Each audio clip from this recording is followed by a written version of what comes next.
Ed and Eddy, The Misadventures is a 2005 video game based on the Cartoon Network animated television series Ed and Eddy, developed by Artificial Mind and Movement and published by Midway.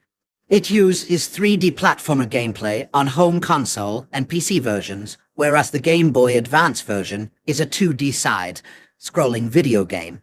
The game's plot is loosely structured around 6 different stories with 2 bonus levels, each involving a scam by the titular trio to acquire enough money to buy Jawbreakers, a plot that mirrored that of the animated series.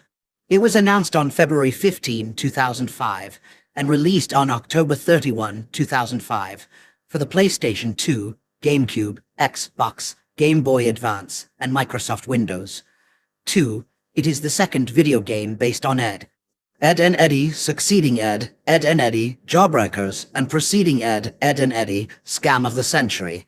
Ed and Eddy, The Misadventures is a 3D platforming game in which protagonists Ed and Eddy are playable characters. Players can use them in special tag team formations like the Leaning Tower of Eddy as Eddy, Trampolied as Ed, and Batter, Red Ram, as Ed to complete 8 levels, referred to as scams.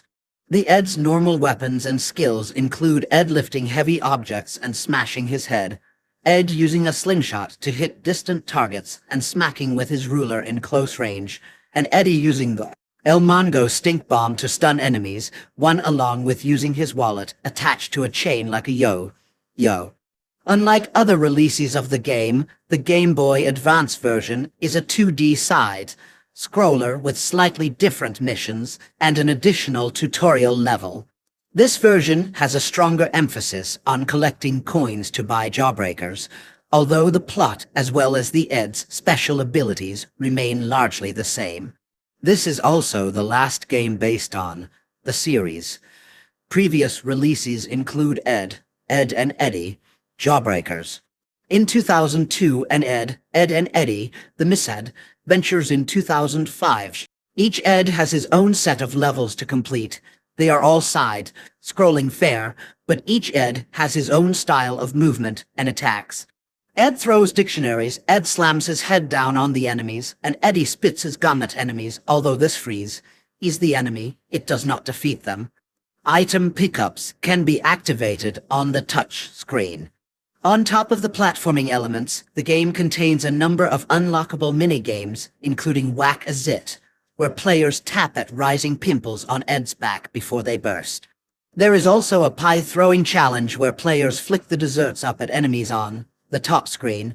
2. The game features 13 total stages, special attacks using the touch screen, the option blow into the microphone to bring characters back to life, 3 side story mini-games, and special items. Ed and Eddy are trudging home from their school when Eddy suddenly notices that his school bag feels a little light. Examining further, Eddy finds there is a hole in it and all of his stuff is gone, including his precious Who to Scam and When book. The neighborhood kids find the book and realize they have been scammed for years and immediately want payback. Players take control of the Eds and must make their way through tricks, traps, angry kids, and a barrage of ammunition including soap, dirty underwear, and broccoli. Then each Ed must brainstorm, scam, or smash their way back into the cul-de-sac and ultimately battle Captain Melonhead and Splinter the Wonderwood. The game generally unfavorable reviews. According to the review aggregator Metacritic, 7, it was mainly praised for its presentation and faithfulness to the show, but was criticized for its unresponsive controls, poorly executed gameplay, and bland mini-games. That's all the scams we purchased. Now it's time for us 3, Urr N Urry, to enjoy our Jawbreakers.